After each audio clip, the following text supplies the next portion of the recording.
Welcome, everybody. Today's guest, we have Joshua Laycock, who is a therapist up in Ontario, Canada, and he's been working with men and also doing the work for the past decade. So, Joshua, with all that, I'm actually really curious. In the past 10 years that you've been doing this work and helping men and working with men, what's sort of the evolution that you've seen as what defines a man, but also what society has also been putting out there as what defines a man? Oh, we're starting with the light questions right out of the gate. Very heavy, right in. No, and I appreciate that. And I appreciate the question. Like for me, like what has changed over the past 10 years? I have changed. My journey of men's work, however you want to define that, started with like my own revelation of the path that I was on was not where I wanted to go. And we can sit with a little bit of that backstory if you want. But I think for the positives, I think one of the things that I'm seeing that I enjoy seeing is that I think more and more men are starting to be aware of the fact that they have to be mindful of the kind of wake that they leave, of how they walk through the world and the impact that they can have, both good and bad. So I would say if there was like one thread that is a positive change, because I don't think we talk enough about positive changes, is that although I still think the sample set is small, more and more men are starting to look at how they're showing up in the world, how they're impacting people, how they're able to connect with who they are, what their purpose is, understanding what they actually want rather than what the world tells them they should want. And so we're seeing a little bit more of that. There are men that are sitting in my clinic coming to talk to me either as a coach or as a therapist that I think a generation ago I never would have seen them in this space. Like they wouldn't have walked in and wanted to have these conversations. And um, I do know that some of my clients listen to some of the stuff that I do. So, I'll always caveat that I'm just going to speak generally. But I always say, like, my thing is I like to work with men. I only work with men, and I tend to work with men who don't want to talk to therapists. That's not to suggest that all my clients don't want to talk to me, but generally that's the kind of guy that I work with. And I love that that can be a thing now, that can be, a business model. So that's one thing I would say it's really positive. Let's start with really positive things. I think that more and more men are looking at this and going, I can work on myself, whether that's with a coach, whether that's a therapist, whether that's just introspection, whether that's having tough conversations with their parents or their buddies, or finding that environment where they can have a conversation, right? Or like the Uncivilized Nation, where you and I connected. Those Yeah. are spaces and tribes where men can come together and have conversations that are more elevated than what they used to be. And there's less social risk of having those conversations. It's not none. There's still a lot of work to be done. But I would say in the last 10 years, particularly, there's been pretty significant uptick. Now, what has changed in men or what it means to be a man? Truth is, I don't think anything has changed. And I know that's not a very common or popular answer. I think that what it meant to be a good man 100 years ago, what it meant to be a good man 50 years ago, 10 years, and yesterday is the same, right? I think that unfortunately, society likes to measure the worth of men from those who operate in our fringes, right? Who cause a lot of trouble, who are struggling. And it's really easy to paint all men with this similar brush, right? Yeah. There are people who live in the extremes. And I can kind of walk through my philosophy of masculinity on a spectrum, for lack of a better word, what that means. But I think regardless of what age you live in, a good man is a good man is a good man. I think the only thing that has changed is the circumstances in which we operate, the environment in which we operate, and the expectations of the people around us. That has changed. But when you cut through all that noise, at its core, I think the world is asking men to be just a good man, right? And I don't think that differs. And so I think that has changed. And unfortunately, I think our capacity to stay neutral from that has diminished. In other words, like we're really, as a society, as men, as a whole, we're a lot more influenced by that. So I think we allow the circumstantial kind of environment to impact us more than maybe it has in the past. And I think, let's explore that. I think it's both a good and a bad thing. And like everything, moderation is tough. So, we were talking before, it's like, I don't think And I want to be really careful. When I say a good man, that doesn't mean that if you're not in this space, you're a bad man, right? I Mhm. just mean, Yeah. when I say a good man, what do I mean? I mean a strong, powerful, assertive man who knows who relies on him, who knows what his responsibilities are, who is a steward of his land, of his space, of his family, who can lead and can follow, who is a servant to the people around him, and who was very, very aware of the wake that he leaves. And that's a big one, right? I think is like, as I walk through this world, people are changed by the way that I show up. And I hope that people are positively influenced and positively changed by the way that I show up. Um, there are people who are, unaware of their wake, and that can be destructive. I always think of, you know, I live up, there's lake country around here, and there's a lot of talk about people with like jet skis and high powered speedboats ripping Mhm. through these little quiet lake towns. And aside from the fact that it's annoying and it's obnoxious, the wakes that these boats create is eroding and destroying the shoreline, right? That's Yeah. what I mean, like, as from a visual perspective. I'm not taking a run at boaters, but it's like, as I walk through the world, I'm going to create a wake, and I need to be mindful of that, right? I need to know how I should show up in different circumstances. And regardless of what the world expects from me, I need to be mindful of that and adjust my tactic, right? So, um, yeah, I think if we're going to speak of men and women, and I try never to use men versus women because I think that's one of the big issues, but of men and Yeah. women, women, I think, are rightly expecting men to do better, are rightly asking more of them.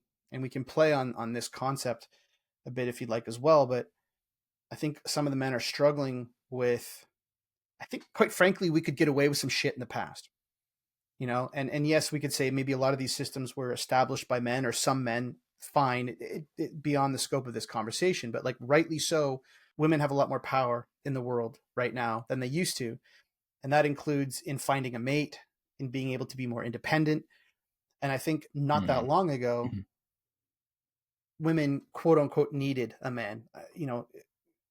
Like, I remember talking to my mom, I didn't realize that even while I was born, there was a time at which my mom needed my dad's signature so she could get a credit card. Yeah. Like, this is not 50, 60, 100 years ago. This is recent, right? So there were times not that long ago that I think, and I'm not talking about a capability perspective. I'm just talking about, for a lot of women, if you needed a mate, if you wanted to survive in this world, you probably needed a mate, right? You needed a guy because of the way things were set up, to have a job, to keep you safe, all these sorts of things. So I think the bar was low. It's a supply demand thing. And now you have a lot of women that if they want to do it alone, they can. I think a lot of women are choosing not to, but they're saying, but if I'm going to do this, if I'm going to pair myself and if I'm going to enmesh my life with someone else, that guy sure as hell better have his shit together. And I think a lot of men are struggling with that. It's like, where the bar used to be, it's up here now in order to keep Yeah. people happy. And that's good, but it's challenging a lot of people. Yeah. And I'm curious of that bar changing and the timeline that's changed because it seemed like it happened very rapidly, at least in the terms of viewing society as a whole, how quick it just felt like it was all of a sudden the bar was, it was raising a little bit, but then there were some bigger jumps to it I too. think it's pretty violent. Yeah, it's a Yeah. violent jump. Like, I think Michael Gay, someone we both know, he's spoken Oh about, yeah. and I'll Yeah. give him all the credit. And hey, he can deal with the mail if the math is wrong. But essentially, I remember him sitting with a group of us, and he was saying, like, if you measure how long humans have been on the earth by a 50-foot rope, the time since the agricultural revolution is represented by like a quarter inch on the end. So if you Yeah. think about the way that our minds have developed, the way that our culture, the way that our myths have evolved, the way that society walks through the world thinking about men, we have, like, it's as close to 100% as it's going to get at the time that we've been on this earth. And then in the last sliver of time, it's changing. And I think you're right, it's changing at a bit of an exponential rate. So Mm. part of what I talk to, because I get asked by a lot of women that I work with, is like, well, how do I understand my man? How do I fix things, relationally, whatever?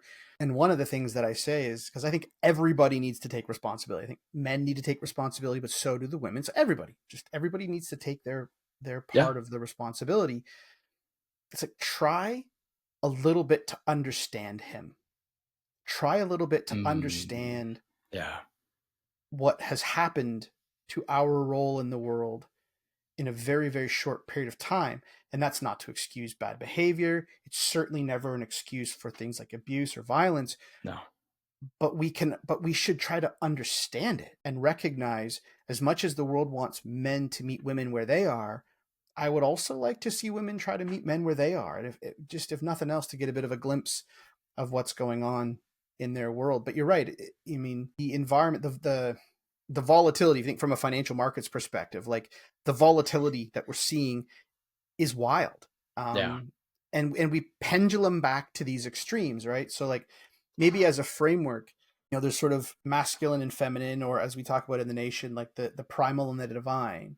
Mhm. And if you think of these energies, I don't think they should be balanced. I don't think men should be 50-50, nor do I think women should be 50-50. I think there's a healthy kind of flow. But if you think of like all primal, which is that whole like over index on the savage, like that's easy to spot, right? That's the like body count guys, that's the bro guys, that's the like, if you don't have massive muscles, if you're not sleeping with tons of women, if you're not drinking your face off, and you don't drive a car that wakes the whole neighborhood up in the middle of the night, you're a loser, you're not a man. Yeah. And like I'm Yeah. overcompensating. And maybe that's coming from a place of pain, maybe it's just coming from a place of conditioning, what you're taught, but that's fairly easy to spot, right? Like we see Yeah. that, we know there's danger there, and we can recognize that and stay away from it. To me, if I use the analogy of a fire hose, I know it's super phallic, but that's fine. I use it as a fire hose. That's like a fire hose going full stream, but nobody's controlling it. It's just whipping around, right? And Right. if you get too close to it, it'll rip your face off. But you can also see it and go, well, that's dangerous. I'm staying away from that. And the world is rightly saying, I don't want that, because it's immature. It's Right. not nuanced. But now a lot of men are over indexing the other way, pure divine, over indexing on their feminine energy. So connecting with their emotions, connecting with a sense of community and culture. And that's good until we realize that a lot of men don't actually know how to do that. So we repress the primal. We don't want anything to do with that because the world tells me that's bad and toxic. Don't even get me started on that term. But on this end, now we've repressed it. But what does that show up like? A lot of these men don't know how to talk that language, don't know how to feel that language. Jason Wilson does a really great analogy of talking about like men drawing with crayons, right? And he's like, we only have a handful of crayons. Like we have a restaurant up here. I'm sure they have the same down where you are, like where they give you like the brown paper on the table, and they give you like 3 crayons, a Yeah. red, a green, and a yellow, right? And a They red, blue, always and hand it yellow. to me every time I walk in. No. Well, they know that I'm a child, so I get them. But like you can only do so much Yeah. with 3 colors, Right. right? You can Yep. only do so much with 3 colors. So we don't know how to speak this language of divine intuitiveness, emotionally intelligent stuff yet. Like we're not there yet. We just haven't learned it yet. But we're told that's where we should be. So what do? We repress. And that's where the nice guy stuff comes from. It's like, it's not really about meeting anyone's needs other than my own need for safety and belonging. So I'm going to do whatever I can to keep everyone around me happy, or at least what I think it is. So I'm disconnecting, I'm hiding, and I'm not making anyone else happy, although I feel Yeah. safe. But that safety is an illusion, because what you have is, if you think of that fire hose analogy, you've got a fire hose that has that masculine energy coursing through it, but it's been turned off. So everyone's like, that's safe. He's a nice guy. It's good, until he bursts, until that natural energy comes blowing out of his chest. And that can show up in risky behavior. It can show up in infidelity. It can Sure. show up in like midlife, leaving your spouse to go chase someone who's younger. It can show up in like excessive porn use. It can show up in violence, right? Kind of people that lose it and end up kind of driving a truck through a crowd. Mhm. They're not these guys. And that's not to excuse them. I'm just saying these are the guys that are repressing everything, and it is shoved down until it bursts. And that's where there's the most damage, because everyone thinks that's safe and that's ideal. And look, he's such a nice guy, right? You ever hear about those like horrible news interviews, right? Where someone like kills their family or something. And what did the neighbors say? Oh, he was such a nice guy. He was so quiet. I don't understand. You never hear someone be like, yeah, no, he was a raging dick. We all saw that coming. Yeah. You just don't, right? I'm not trying to make Very, light of these horrible very, very situations, rare. but that's what Yeah. it is.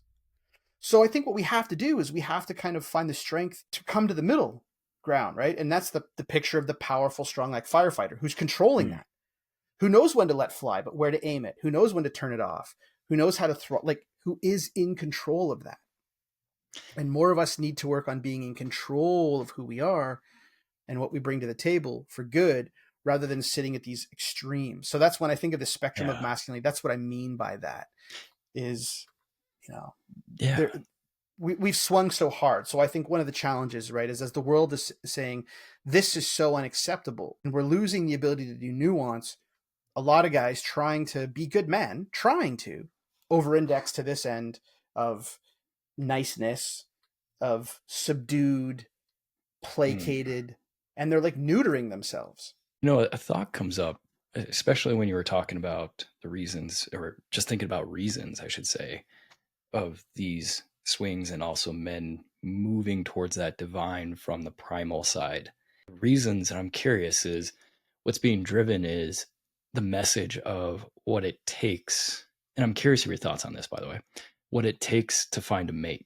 So if we were to boil it down of some of the things of why we see men doing this, it's and bending towards that way, or the pendulum swinging far, is I want to say almost simplify it and say it's pretty much because that's what they're hearing what a mate would want from them, or a woman may want from them, so they start to go way towards this side, or maybe that's how they were raised too, Yep. and that's what they want to believe, but they you know completely lose their own sense of self in order to meet what they think is the needs of society, or how they're raised, or the things that they're even just hearing while they're out there dating. And I'm curious on your thoughts of that, if almost simplify in a way of some of the reasons of why the Hmm. swing is happening. So let me say I've been off the dating market for 16, 17 years. So Wow. Yeah. I might be the least qualified person to speak about what it means to date these days. And my kids aren't old enough that they're dating yet, so I'm kind of in this like sweet spot. But I talk about these things a lot, and I talk Yeah. to men about this a fair bit. God, first of all, like I'm not gonna lie, I'm grateful that I'm not in the space right now dating. Um, because again, this exponential growth, right, of like the speed with which everyone wants to move, and what you're expected to know and what you're expected to do and who you're expected to be, and nobody has a fucking clue what they actually want out of life. Mm. So many people are being told what they should want and are trying to be the things that they've been told they should be. I don't know. It's interesting. Like, on one hand, I want to say I anticipate an explosion of like divorces and like blow ups down the road. But then I'm also hearing statistics that people are dating less, they're getting married less, they're having fewer kids, they're having sex less. Like, maybe they're smart and they're going like, I'm stepping out of this, right? Maybe Yeah.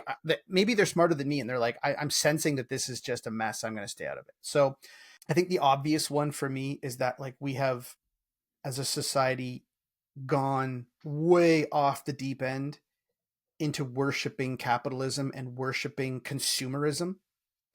Um, and if you can't, like, it's great to say, like, if you can't measure it, it's not real, but it's all horseshit.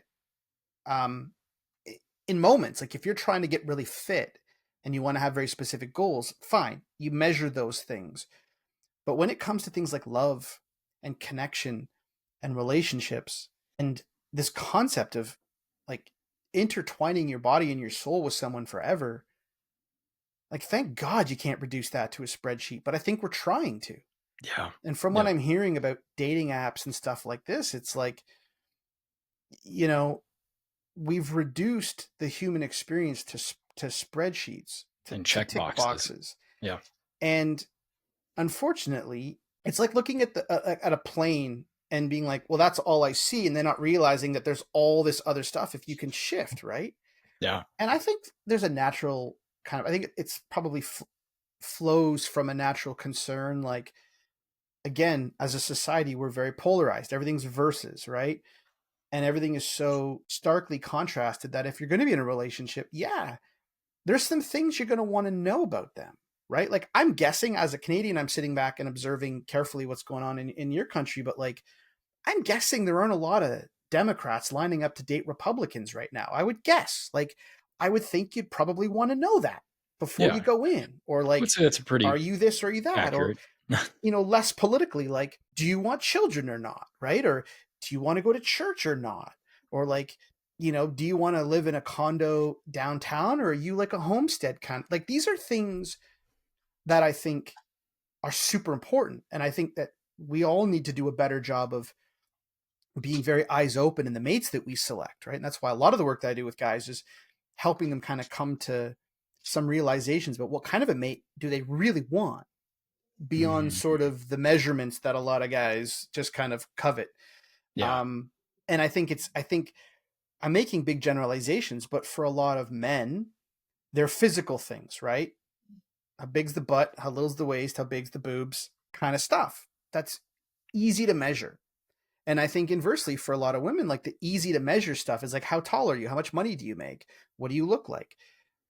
I think both sides are like super on the surface, and we're not really looking at the plane from another angle and looking at it. So I think these apps and stuff, I'm sure there's a bunch out there that try to be deeper, but I think a lot of them, it's like setting your filter in a spreadsheet, as we talked about, and all of a sudden you just drop all these other rows because they didn't meet, a certain thing. And Yeah. I don't, I've heard, I haven't dug into the stats, but I've listened to a bunch where like, it's something, I'll get the numbers wrong, but I'm using it for illustrative purposes. But it's something like 75% of the women on dating apps select certain criteria that automatically invalidate 90% of the men, or something like this. So now you Mm. have this massive pool of women who are kind of seeking attention from a very small pool of people. Now you have supply and demand, and that's a massive power imbalance.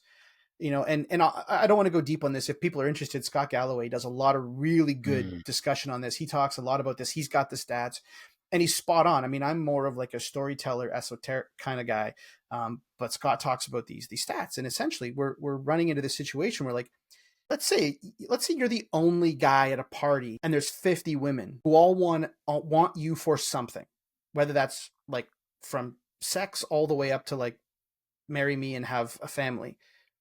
There's low incentive for that guy to compromise. There's no incentive for that guy to be like, am I being my best self? It's kind of like what we talked about early on, right? Like Yeah. if in theory every woman needs a guy, then the guys don't have to be all that good. Sure, you have the men who step up, attract slightly better mates, but at the end of the day, you can still be a sack of shit.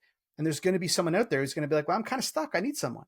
That's just not reality anymore, at least certainly for us in the West here, right? And I mean that's a good thing. I want to be really clear. That's a good thing. But anyway, so I think part of this dating app kind of thing, it reduces the human experience to a spreadsheet. And I Mm. think, and I'm not trying to vilify anyone, I think that a lot of people really care about the intangibles, the soul things.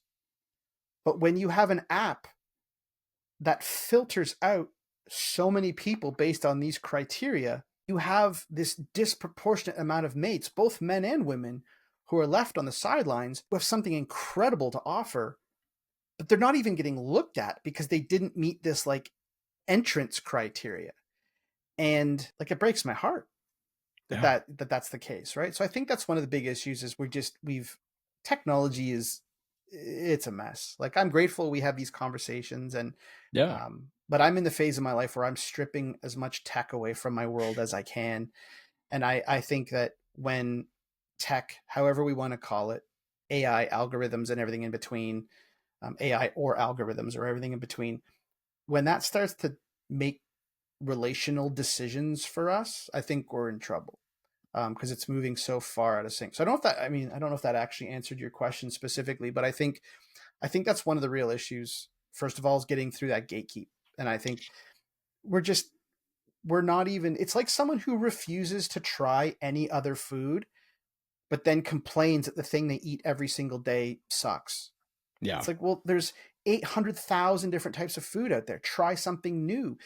Maybe that's not what you would go for on the surface, but there's probably something beautiful there if you would just allow Mm. yourself to explore and to lead with your heart and a bit of courage. A formula that I talk about with a lot of the men, and I can't take credit for it. A guy named Ryan Mickler, he came up with courage, competence, confidence. And I've actually added, through the input of one of my clients, it's courage, consistency, Mm. Yes. competence, Yeah. confidence. But that's like the same in dating. Like, you gotta Yeah. take the risk. And And that courage doesn't necessarily just mean the courage to go ask someone out. But like, and I know it sounds silly, but like, if you're someone who has it in your head that like your mate has to look aesthetically a certain way or has to meet certain criteria, unless you've done some real soul searching, which I'm pretty sure you haven't, courage sometimes is like, what if you try to date someone that you might not normally otherwise give a lot of time and attention to? And you might just discover this is a remarkable human being that just sings to you. I think a lot of the stuff that you're talking about with like the surface level, that is also a big component that's out there that men are facing, is very much what are you bringing on the surface level? What are you able to just list out all your qualities, all your checkbox, all, your spreadsheet of qualities, but there's no depth to it either. And Yeah. that's even just how they present themselves in society, what they're doing, the things that they're supposed to be doing. Like, I think some new check boxes that's as of late is you have to be trauma informed of your past, and you have had to be able to be completely and emotionally open. And I think those are good things that we haven't done so much in the past, but there's almost an extreme that's coming out as of late. Well, And let's like, almost, I'd love to drop the labels, right? And look, yeah. I'm a therapist. Yep. I work in that space. But like, word trauma is almost as as much a lightning rod as like toxic Yeah. masculinity is nowadays, right? Yep. So I talked about you have to be aware of the wake that you leave. So what informs the way that I do therapy, and I do it probably a little bit differently than some, but I think we have everything ass backwards. In other words, I think when I sit with a lot of men, it's like the past is the past. I don't want to worry about it. I only want to go forward. Let's come up with an 87-point plan on how I'm going to kick ass going forward. We've drastically oversimplified our past and we've drastically overcomplicated what it takes to go forward. I think we need to flip that on its head. I do think, particularly if you're someone who's struggling, however you want to define that, you need to understand your past. A Dewey Mhm. Freeman Mhm. ism that informs almost every session that I talk about is that, and I think I'm paraphrasing what he said. He will say, there are no abnormal reactions. There are only normal reactions to abnormal situations. And he says that in a teaching setting. Yeah.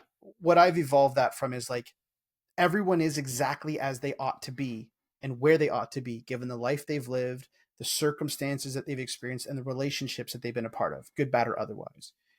In other words, however you're showing up in this exact moment is informed by the infinite amount of transactions that has happened in your life.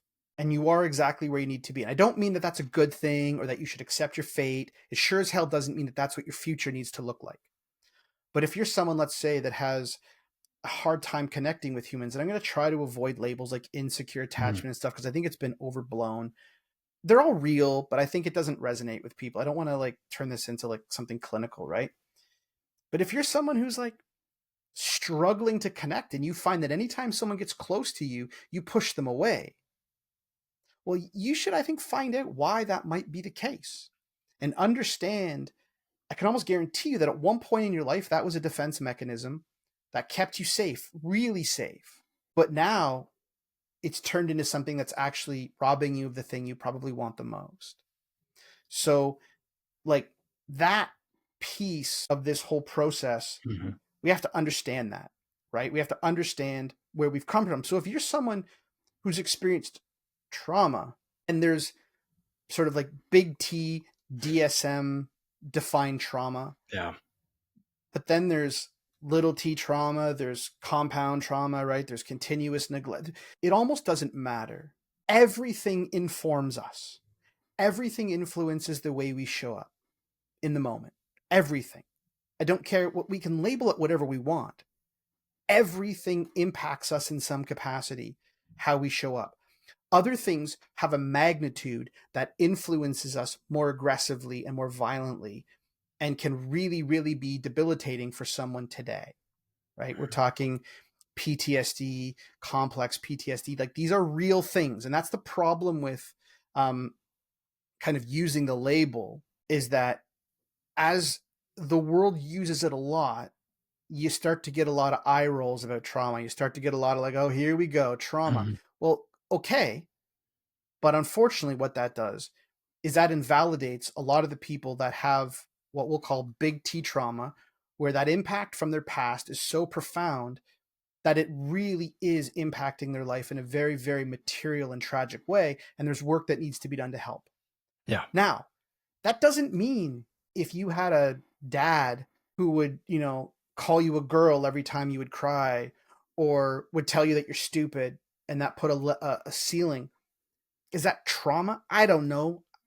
And I hate the labels, so I want to sidestep that. I think I know the Yeah. intent behind your question, but it's like, so yes, you need to be trauma informed. I think that the truth is we should all be so introspective on how we're showing up that we should understand our past, and we should understand how that informs us, right? And here's an example that I've given publicly quite a bit of time, and it's not trauma based, but it matters.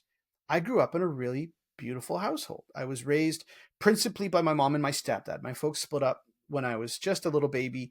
I'm close with my father, but I was raised principally with my mom and my stepfather. And they had, growing up, what I would deem an incredible marriage. He was sweet to her. They were kind. They would never, speak negatively to each other. And growing up, I never, ever, ever saw them fight. As a child, right? Of course, it's like my parents don't ever fight. Of course, they have disagreements and arguments. That's what humans do. They were just mature enough to deal with those things on their own time.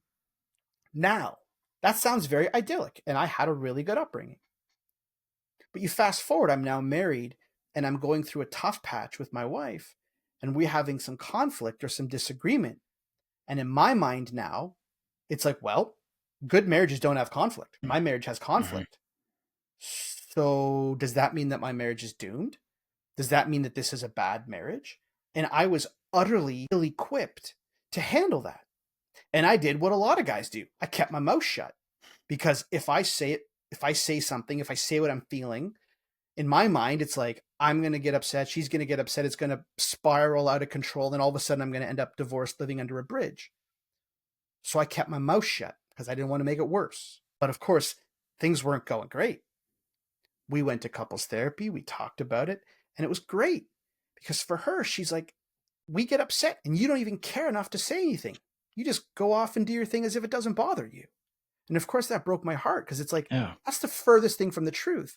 But her perception of my silence, of my withdrawal, was you don't care enough to fight. In my mind, it was like, oh my God, I care so much. I just need to take this one on the chin and be quiet Mm. Yeah. and let it stew. Like, so from there, we created what we now joke as like ninja level communication skills. We have commitments. If we're upset with each other, we have to say things. We have commitments. Before we get into this, we always reaffirm that we love each other and that this is a marriage and we're going to fight for this thing. And thankfully, our marriage isn't at a point, it's never really been at a point where it's like, oh my God, is this going to survive? Yeah. Right. We've not been, but we've had tough times like everyone else, but we always start with, I love you. You love me. Let's have a conversation. But so that's not a trauma, me Mhm. growing up without fighting in the house. But it was through my knowledge and learning about my past and how it informed my present that it allowed me to be a much better partner. So, like, should people be trauma informed? I guess. And you should generally have a sense of, look at everything that doesn't feel good in your world, relationally, particularly, and then go back and find out, where's that coming from? And recognize that it's not about shitting on yourself. It's not about Yeah. finding whose fault it is, right? Because if I'm exactly where I ought to be given the life that I've lived, the same is true of my parents. The same is true of my partner. The same is true of my children. So if I'm going to cut myself some slack, I have to cut everyone else some slack, Yeah. because they're all in the same boat, right? But becoming aware of these things, and if you need some help, yeah, work with a therapist, work with a coach, work with someone who's going to help you go back and go, I wonder where this came from. It's a very simple concept that, God, I wish I knew when my children were Yeah. 0 years old. Gabor Mate talks about, essentially, you can boil this down to kids, is like, there's two primal forces, right? There's the push to belong and the push to be an individual. And if belonging is threatened, we will compromise the individuality, because as a child, you die, right? Or you get Yeah. hit. Yeah. And so this is the child that learns that if I don't know, let's say if I talk out of line, my dad belts me. Well, I'm going to just shut up. Or if I have an opinion and my family laughs at me, I'm going to shove that down. And that's literally a system of keeping myself safe and allowing myself to now kind of fit in to this family at the expense of who I am. The problem is we don't often know when to turn that off. Our bodies don't know when to turn that off. So that same pattern gets carried on through life. And now all of a Yeah. sudden, I'm not going to have an opinion, or I'm going to maybe use humor to diffuse a situation because if everyone's laughing, nobody can hurt me, right? Or Yep. whatever. But we learn this, but we need to recognize a lot of us, we go forward in life hating that part of ourselves. I hate that part of me that causes this. But no, in fact, nothing is more worthy of love because essentially that's the kid version of you trying to figure your shit out, trying to keep safe. What is more worthy of love than a small child trying to keep themselves safe? Yeah. So when you start to love and see that part of yourself for what it is, then you can start to approach it with an openness and a kindness and a heart forward space. And Mm. that's what I talk about understanding your wake, understanding how you show up in these different situations and recognizing that I don't have to do this anymore. Because for most of us, the circumstances that caused me to feel like that forced me to want to feel safe, hopefully they don't still exist for you. And if they do, then they still serve a purpose. And then you need to find out how you can extract yourself from that risk, Mm. right? So, like, no matter which way you slice it, it is the way it's supposed to be. And then you do the work forward. So, like, trauma Wow. informed, yes.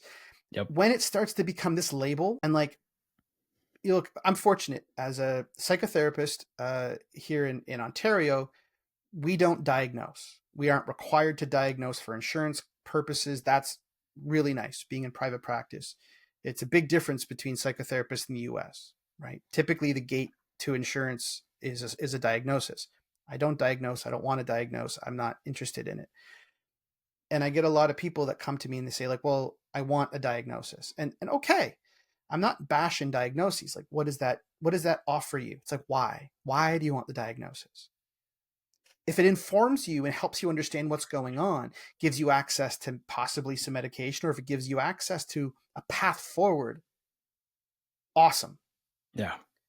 If it's an excuse or used as some fashion to validate the way you are, look, I'm not ragging on it. I think that's a cry to be understood, to belong. I think there's still a lot of pain there and there's work to be done. So I'm not saying if that's Sure. you listening, but what I don't love, and I'll be honest, and maybe I ruffle some feathers, but that's fine. I saw an ad on Instagram before I got off Instagram, and it was a take this 3-minute test and we'll tell you your trauma, which I think is horseshit. Mm. Um, Yeah.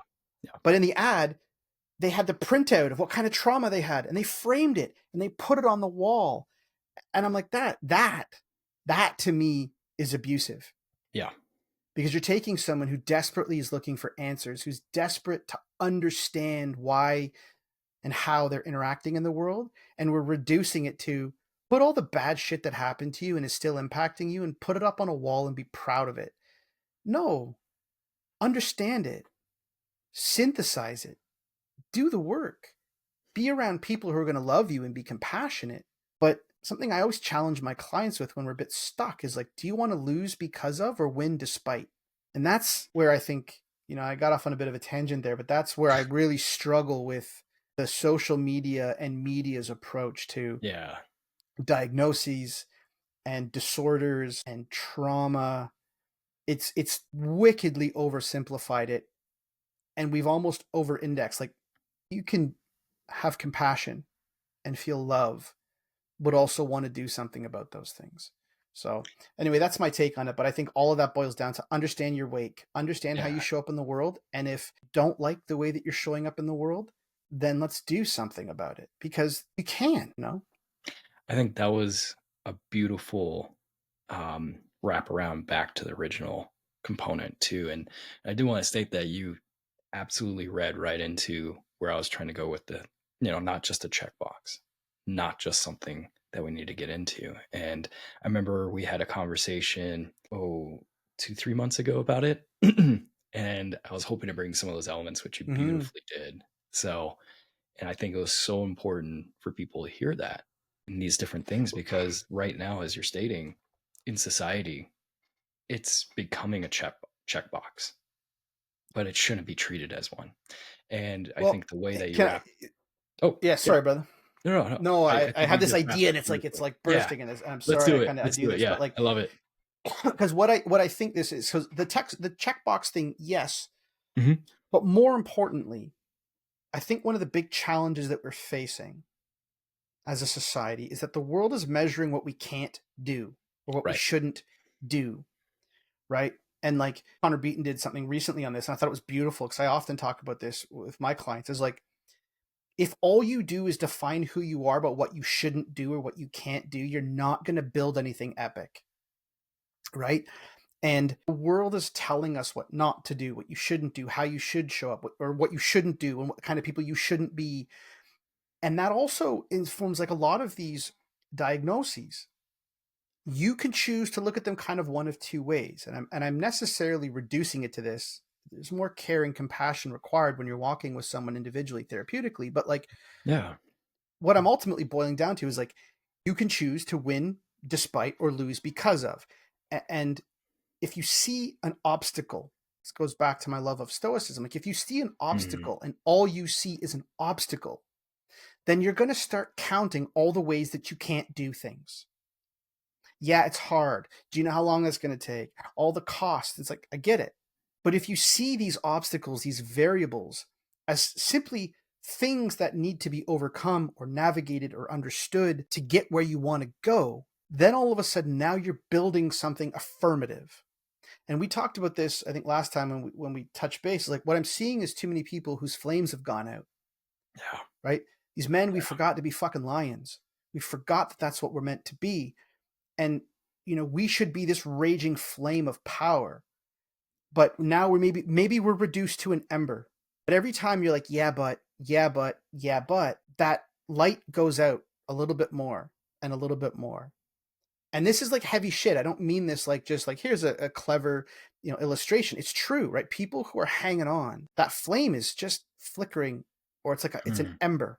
And instead of measuring, every time we measure all the things we can't do, and look, there's a lot of people facing some massive adversity in their lives. The things that they're not able to do are very long. But if you inventory all of that constantly, it's like pouring water on that flame. But if you sit with it and you nurture it and you blow into it, right? And you Mhm. get some kindling, what are some small little wins? Like, and I'll, this was from a coaching session, and I've been allowed to say this story sort of illustratively, but like I worked with a guy who was a pretty significant athlete, and he was going through some pretty intense depression, and he was Yeah. seeing a therapist on like working on the side, and I was sort of helping on the performance side because coaches shouldn't be therapists. And we could talk about that another time. But I was working with him, and he was telling me how much he's like, but I used to like run these like ultra marathons. I was this like incredible, I was a CrossFitter. I was this beast. And how embarrassing is it that it's hard for me to get out of bed and put pants on and make a coffee? Yeah. And I was like, fair. I understand how Yeah. that could knock you down, but that's measuring all the things that you can't do, right? And what I'm not saying is like gut through depression, but there is an element of, okay, so then let's redefine your mindset so that getting up, putting pants on, and making coffee is a win. You blow on that little flame, Mm. Yeah. right? And then it's like, what if today's objective is simply to make your bed, blowing on the flame? And then all of a sudden, I'm going to go for a walk today. Awesome. You know what? I decided to go for a jog today. Beautiful. And over time, this is not day after day, this is time. Like Yeah. maybe you do that for a week and then you slowly build on it. But everyone that I have worked with who focuses more of their energy almost exclusively on what they can do and stokes the flame, fans it, puts a little kindling on with like small little wins, those can eventually get back to roaring fires. Those guys remember how to be lions. And this is one of Beautiful. those easier said than Mm. done. I know it's Yeah. hard. I know everything that's worth doing is hard. That mindset in that moment. And sometimes when you're deep into it, people are like, yeah, but that's the point of depression. You're right, 100%. So you have to surround yourself by people who every now and then are going to hook you under the arm and lift you up a little bit and go, let's just take a couple steps, brother. Yeah. Right? And remind you how to do it. Don't do this shit on your own. Solitude and loneliness are water on the flame. Mm. But surrounding yourself with people who are going to go, let's fan that flame a little bit. And Let's really just good find a little people. bit of dry grass to put on that flame just a little bit, get you going. That's the mindset that I think if people have nothing else to walk away from their time with me, is like, start measuring what you can do, no matter how small it is, and nurture it and love it. Don't don't measure how small it is. Be grateful for the flame and make it bigger a little bit at a time. Wow. Beautifully stated. And, to wrap up the show, I usually ask a question or to you that what is one piece of advice if you could give men to help them out there in their Mm, life and in their journey? And I know it's a very yeah. big question and to only ask one piece, but I think there's some beautiful nuggets if you want to reiterate anything there that you stated here No, in our past I'll session. introduce something new because I like that Yeah. question. A lot of men derive their sense of self-worth from being a provider. And I think the biggest sin against man is that concept of providing is now almost exclusively financial, right? Again, I'll go back to Scott Galloway. He talks about this, and he does. I think he does this really brilliantly. Is like, sometimes being a leader or a provider means supporting your spouse if they're the ones who are going to go off and like make a killing, right? He talks about his wife was like I think she was like a Goldman Sachs executive or something, right? And he's like, although he's done a really good job of providing for his family, obviously, if you know this guy, but he's like, there was a time where like I just need to get out of her way. So my job as a provider for this family was providing the environment where my savage wife could go out and crush it. Mm. I would reduce this to, men, your sense of self-worth and your sense of worth in this world, notwithstanding what everyone might be telling you, is not limited to the amount of dollars that you bring in. And when we can start to recognize that we can provide for our family in a variety of different ways, and when we can distance our macro sense of self and worth from how much dollars I make, we will all be exponentially better off. And that works both ways. To the guy who's down and out and has lost his job and is struggling, you still have so much value to your family. But on the other side, if you're a baller making millions of dollars, but you're not at home with your family, taking care of them, providing leadership and support and loving them and playing with them and reminding, your partner that they're the most important person to them, then I would argue you're not providing, or you're not living up to the potential of what it really means for a man to provide for his family. But we have this like dollars. And look, I get it too. Like I every now and then I'm like, oh, I could do this and I could make this much money and then I could have this kind of house. We could go on these kind of trips. And it's like, but at what cost? Mm. So I think if anyone was to sit and just kind of reflect on that, and it's hard. The world wants you to think that that's true. Like, get off Instagram, get off Facebook, get off YouTube, get off Pinterest, get off all the things that are like rampantly consumerism and connecting your worth with how much shit you can buy. I don't think anyone on their deathbed looks back and goes, God, I wish I spent more time in the office.